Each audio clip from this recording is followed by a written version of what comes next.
Muchas gracias, Carla. Muy buenos días a todos. Para mí es un gusto entrar aquí a compartir conocimiento que hemos ido adquiriendo en estos años, pero vale la pena mencionar que nunca hay una verdad absoluta. Así que si alguien encuentra que hay una oportunidad de mejora, corrección, por favor entran a hacer los comentarios. Voy a tratar de que esta presentación no solo sea breve, calculo que va a ser de 20 minutos aproximadamente, sino estoy muy interesado en que si hay alguien con una pregunta puntual o un problema puntual, podamos resolverlo aquí. Así que por favor vayan levantando la mano, voy a estar muy atento a las manitas levantadas. Dos, Diana Ordóñez me va a estar apoyando, que es parte de nuestro equipo de OREM, con la presentación. Entonces voy a estar ahí haciendo señas de siguiente eh, para que, para que todos vayamos en la dinámica de la presentación. Entonces, perfecto. Eh, Vamos a hablar de este tema, manejo de hidrocarburos mezclados con agua y o contaminados. Algo que es muy importante mencionar es que los hidrocarburos, desde que los usamos como seres humanos, han sido una materia prima, un recurso muy valioso. Él compone mucho lo que hoy en día usamos desde la parte de energía, desde la parte de plásticos, materiales.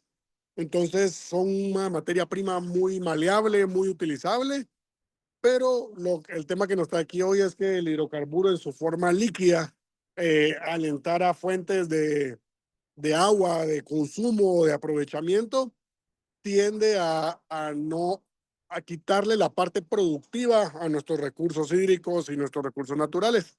Entonces, lo que tenemos que saber es en qué consiste un hidrocarburo, no satanizarlos, cómo podemos verlo como una materia prima que está en un lugar inadecuado, a lo que le llamamos contaminación en Biorrem, que es materia prima que no está en un lugar en el que está usando y está, pues, inhabilitando los otros recursos.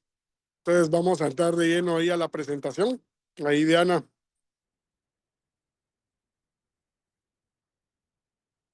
Entonces, los hidrocarburos son aceites, combustibles y lubricantes. Sí se pueden mezclar con agua, con otros químicos, con procesos mecánicos, ¿verdad? Solo que al momento de mezclarlos, después va a ser difícil separarlos si queremos aprovechar el recurso hídrico. Y están, como les decía en la introducción, en muchas partes, ¿sí? Tienen sus características que son lubricantes, tienen poder calorífico, son inflamables por lo mismo, pero el tema es que son unas cadenas largas de materia orgánica prácticamente, hacen de que sean difíciles de descomponerse, por lo tanto tienen mucha durabilidad en el ambiente en el que están llegando. Los tenemos como les digo, en todas partes, si ustedes ven una puerta ahorita en su oficina, los cojinetes internos de la puerta del sistema de rotación seguramente tiene una grasa y esa grasa es de origen hidrocarburo. Entonces, como les digo, la ventaja del hidrocarburo es que puede tener muchísimas aplicaciones.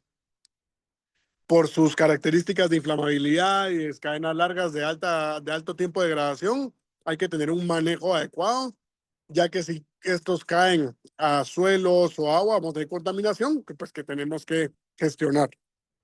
Ahí, Diana, siguiente. Bueno, entonces, la problemática ambiental y de normativa. En cuanto a problemática ambiental, en verdad tenemos el tema de que por ser cadena larga de hidrocarburos vamos a tener que va a impedir la oxigenación. ¿Por qué? Porque el hidrocarburo tiene la naturaleza de lubricar y en la lubricación una de las partes es el poder cubrir y recubrir cada una de las rutas o los conductos que tenemos. Digamos, si nosotros cuando vemos una crema de cuerpo y nos la aplicamos y decimos me lubricó bien, es porque la crema pudo adherirse a todo el cuerpo, hablando de una crema con grasa tipo animal o vegetal. Ahora en un hidrocarburo, lo mismo pasa en los sistemas.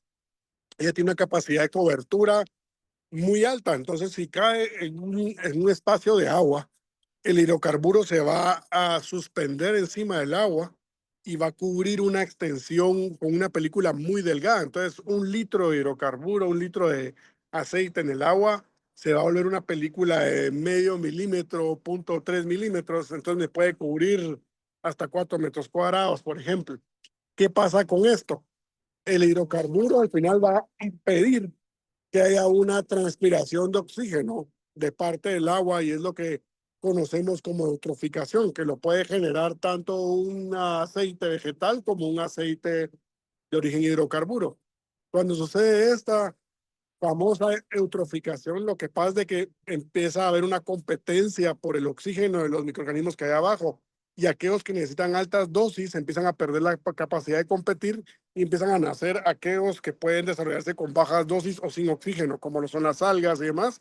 Y es cuando empezamos a ver como una fuente de agua viva eh, empieza a convertirse pantanosa, ¿verdad?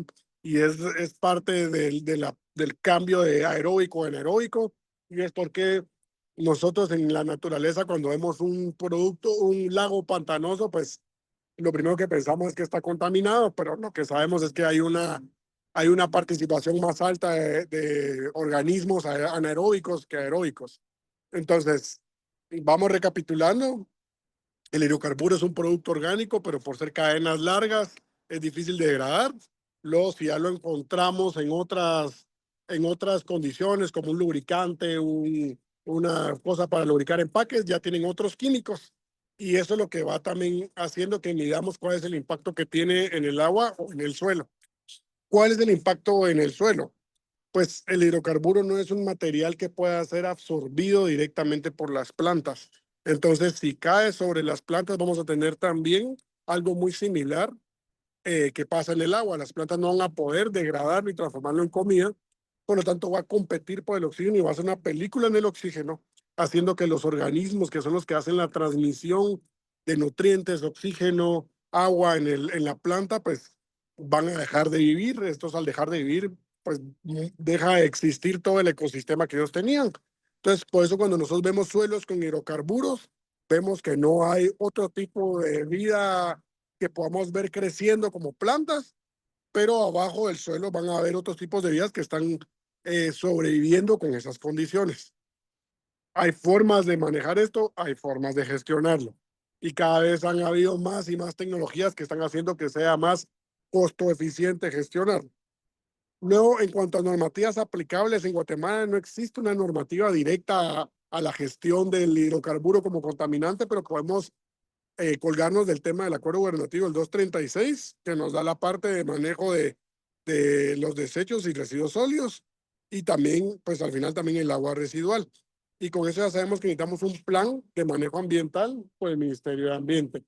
Nosotros cuando tenemos una operación que va a estar trasegando o gestionando hidrocarburos, tenemos que tener bien claros nuestros compromisos y en nuestro sistema de diseño, o sea, no dejarlo en papel, en nuestro sistema de diseño con los civiles, los arquitectos, los operadores que van a estar en el día a día, cómo vamos a gestionar desde un incidente, ¿verdad? En el Ministerio de Energía y Minas, cuando uno tiene contenedores de hidrocarburos, le piden a uno retenciones de 1.10 el volumen de hidrocarburo a guardar. O sea, si yo tengo una cisterna de 10.000 metros cúbicos, yo necesito 11.000 metros cúbicos de capacidad de resistencia del hidrocarburo a manejar. Por si hay un derrame, se pueda contener. Se pueden hacer estrategias como subdividir los compartimientos, sí, son un costo distinto, pero nos pueden ayudar a mitigar el caso de tener algún accidente para evitar que ese hidrocarburo llegue a suelo no permeado a propósito o a fuentes hídricas. Entonces, en el prevenir está la primera parte, porque si hacemos una buena prevención, nos vamos a evitar muchos costos de mitigación y luego sistemas de gestión. Luego, la importancia del cumplimiento, tenemos que contar con los procedimientos técnicos certificados que garanticen todo este cumplimiento. Si nosotros vamos a tener tanques con sellos, con válvulas, ahí es donde cobra valor tener certificadas las válvulas para la presión del tanque, no solo para evitar un derrame, que por supuesto está en la parte económica, de meter la materia prima, sino que nosotros tenemos como en la parte ambiental aprender a gestionar los presupuestos de los pasivos ambientales presentados por una gestión de hidrocarburo, ¿no?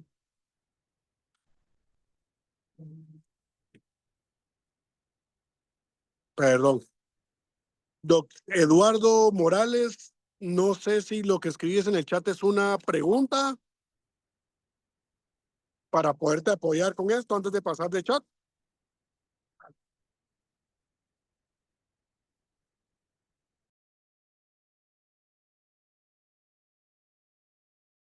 Listo, avanzamos. Siguiente diapositiva, Diana.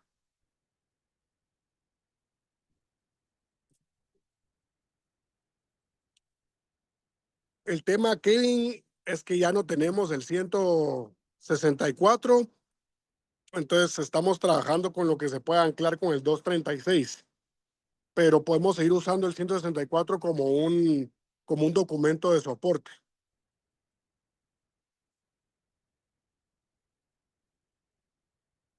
Tipos de residuos con hidrocarburos. Tenemos aguas oleosas y emulsiones. Bueno, yo creo que voy a rezar un poquito contigo, Kevin, y es importante. Eh, ya no podemos hacer un anclaje hacia nuestros compromisos ambientales del Acuerdo 164 porque ya no existe. Entonces, tenemos que encontrar cómo vincular todos estos compromisos ambientales de desechos sólidos hacia el 236 o con los que tiene el Ministerio de Energía y Minas por ser la parte de hidrocarburos. Podemos hacer una leyenda sobre lo que está en el tema del 164, pero también podemos seguirlo gestionando. ¿Sí? De ahí tenemos el tema de aguas oleosas, como les comentaba. Aquí es importante que por temas de densidad, todo lo que son aguas oleosas y emulsiones, vamos a tener una presencia de esta parte oleosa en la parte superficial de cualquier cuerpo vivo. El reto es la parte de la limpieza del mismo si tenemos ciertas turbulencias y luego, aunque nosotros recolectemos el hidrocarburo, que hay diferentes materiales, si ya este cayó en agua, tenemos materiales de acerrín, tenemos otros materiales que ya polímeros que se pueden usar para esto, para no caer en floculantes y coagulantes, ¿verdad? Que ya requieren un estudio de las dos partes del agua que están teniendo, sino que hay materiales que ya pueden absorber directamente. Al tener esta parte, tenemos que recoger todo el hidrocarburo para poder después tratarlo. Esto ya se volvería un material contaminado con hidrocarburo. Entonces, luego ya tenemos los lodos contaminados, ¿verdad? Aquí ya hacemos mucha mención, por ejemplo, a las cajas API, que las vamos a encontrar en gasolineras. En gasolineras, las vamos a encontrar en cerca de las calderas, o cualquier sistema, un generador eléctrico impulsado por hidrocarburo, cualquier sistema que tenga una contención alta de hidrocarburos debería de tener un sistema de rejías.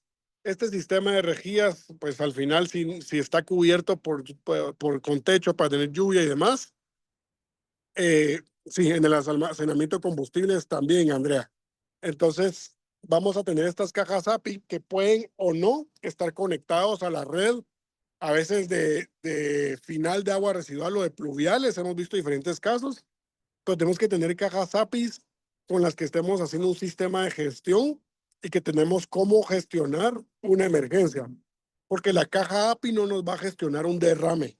Entonces tenemos que saber cómo diseñar el sistema de rejías para un derrame y que sepa diferenciarse la esclusa de una caja API de algo que está lloviendo o que se está lavando y vamos a ir a atrapar el hidrocarburo. Ese hidrocarburo lo vamos a encontrar. Puede adherirse a la tierra que se va al fondo de la caja API, que es como una trampa de grasa prácticamente, y puede quedarse en suspensión. Este residuo, por el volumen, normalmente las empresas que tienen sus cajas APIs no hacen la separación del mismo, pero sí podrían hacerlo. Si nosotros tenemos sistemas de separar el hidrocarburo, nosotros podríamos separar el hidrocarburo, ya analizar con el sistema de tratamiento de aguas residuales si es agua con una muy pequeña, muy pequeña, casi indetectable fracción de hidrocarburo, puede entrar a la PETAR, y esto es bien importante si la PETAR tiene un tratamiento físico-químico. Y luego ya la tierra la mando a una empresa donde se pueda hacer el lavado de la tierra para después hacer el mismo proceso de separar el hidrocarburo, el agua y la tierra, o se manda a exponerse a altas temperaturas para terminar de combustionar la fracción de hidrocarburo, y luego ya podemos llevar esta tierra al sector de la construcción, donde va a poder ser aprovechada definitivamente. Si ya tenemos residuos de aceites usados, por ejemplo, y aquí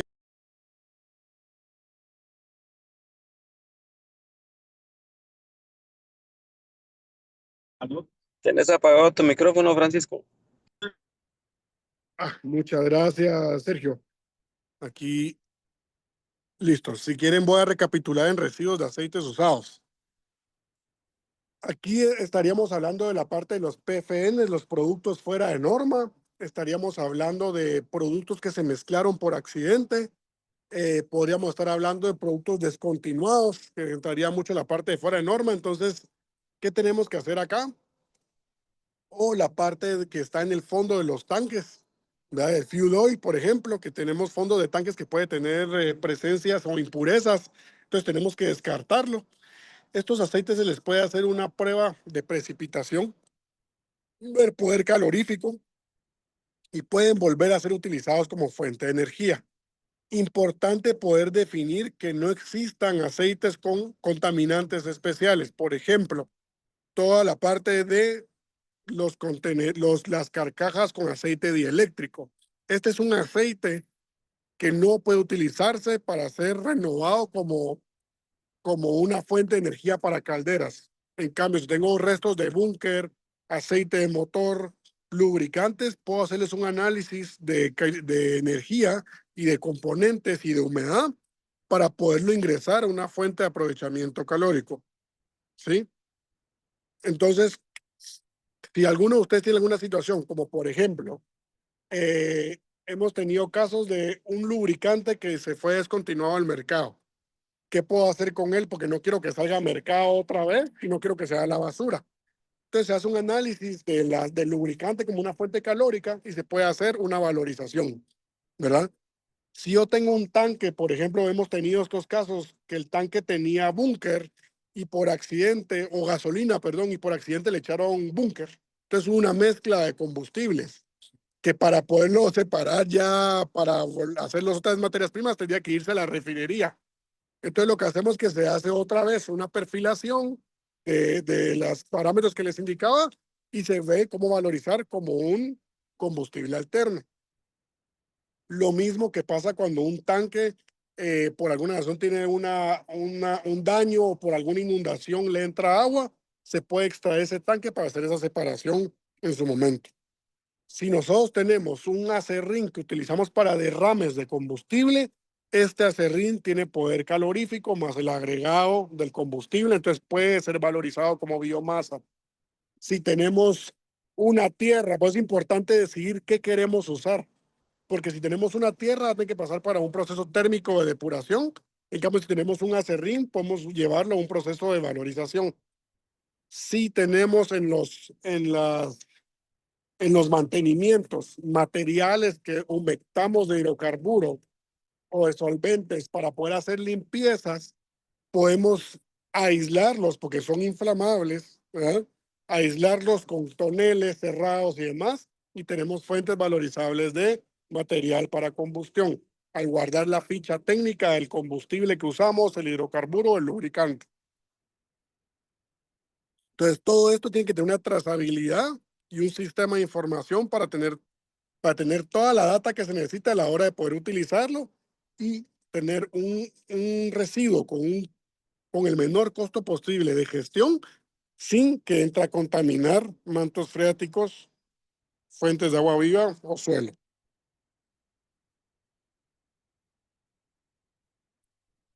Listo. Mario y gracias ahí por tu pregunta. Sigamos construyendo más. En un predio actuales tenemos todos estos tipos de residuos y es difícil encontrar quién los recibe para tratamiento. Mira, normalmente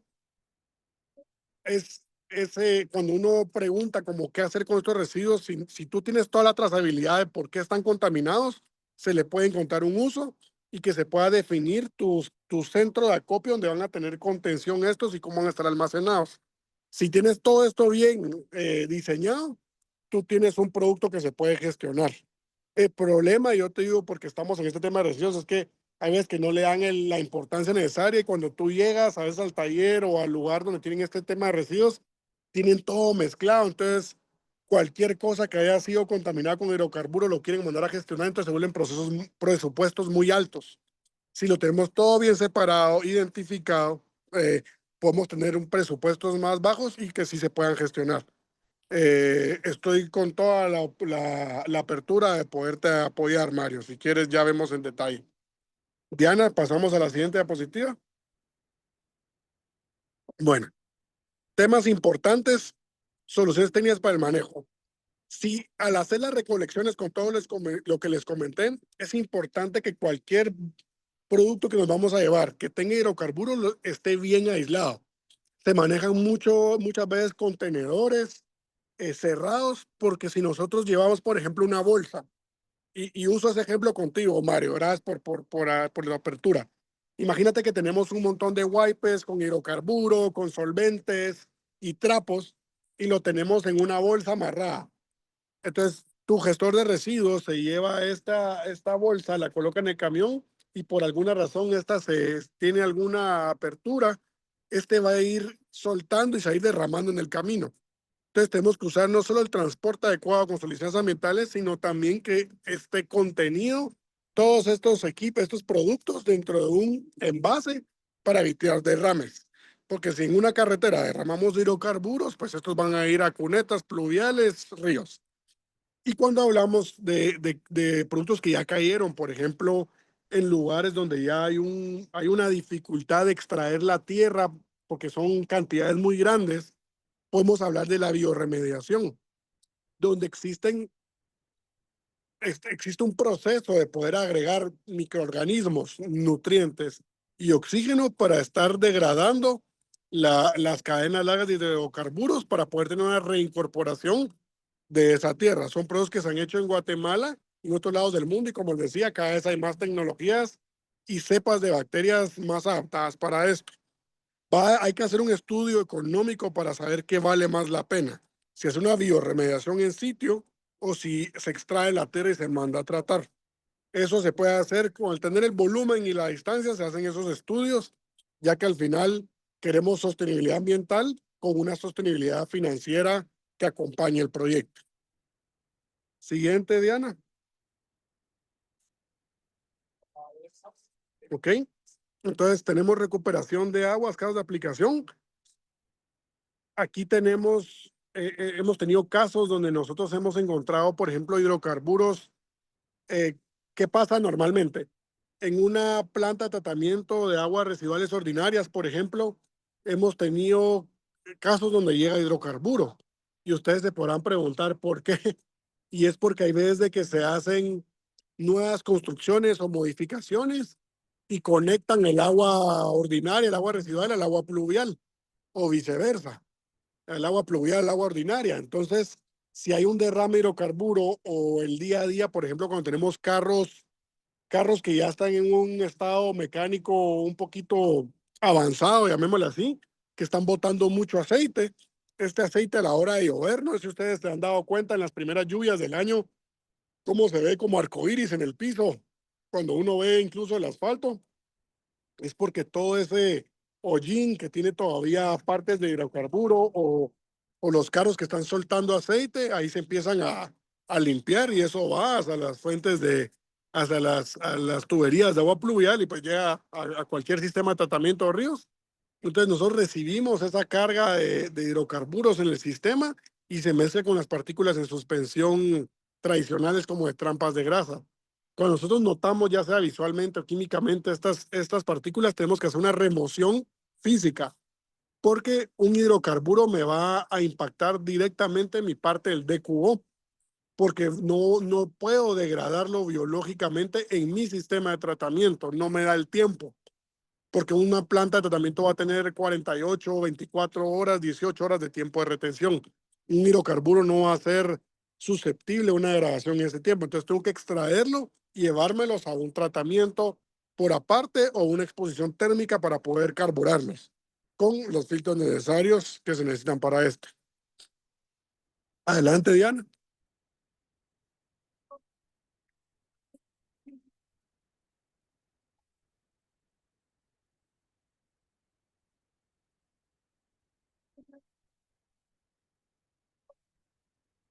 Bueno, entonces, ¿qué beneficios podemos entender ya con este tema de cómo gestionarlo?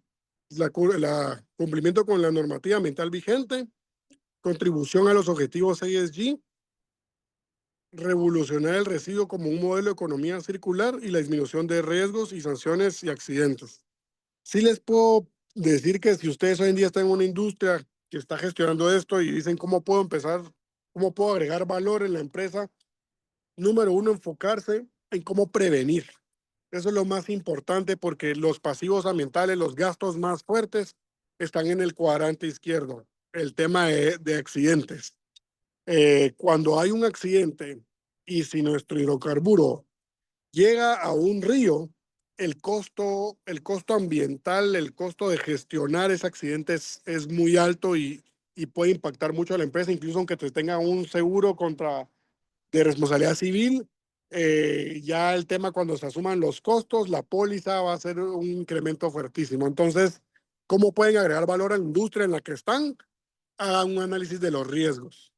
Revisen los sistemas de almacenamiento de combustible y qué riesgo ambiental pueden tener, dónde están sus fuentes hídricas cerca, cuáles son las condiciones alrededor y levanten un plan. Esto no va a ser un valor directo asociado, sino que va a ser un valor que va a impactar el pasivo ambiental y va a generar mucho valor para su empresa. Lo están cuidando y para el ambiente.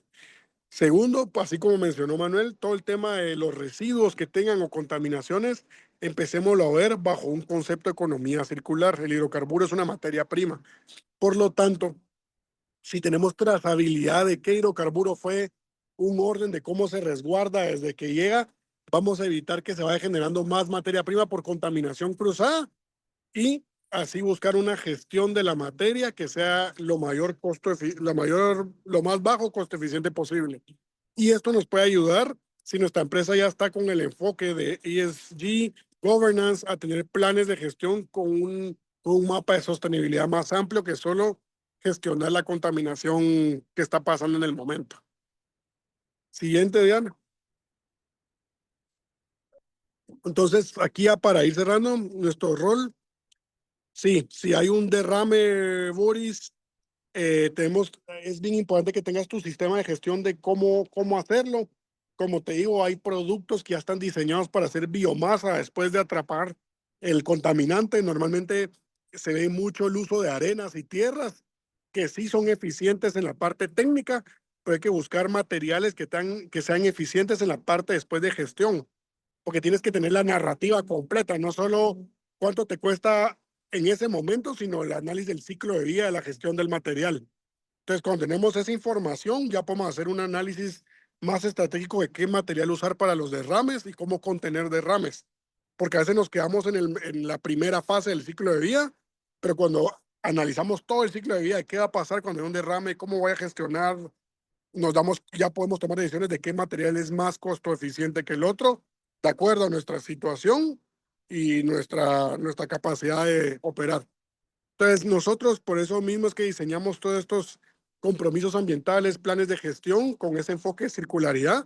Es algo que cualquiera puede hacer, ¿verdad? Nosotros estamos en toda la disposición de ayudar y así reducir los impactos ambientales de cualquier índole, teniendo un plan de prevención.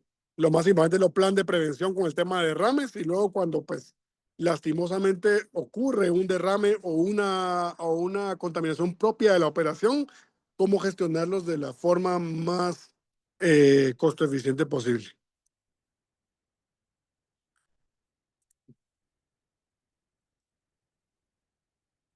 La simple arena de río de la construcción no podría ser eficiente para los derrames o hasta dónde sí apoyan esa emergencia. Si tú tienes arena de río, sí te puede ayudar a contener el derrame, pero luego esa arena de río la vas a tener que mandar a hacer un tratamiento y por ser una arena de río la vas a tener que pasar por un proceso térmico de depuración, como incineración.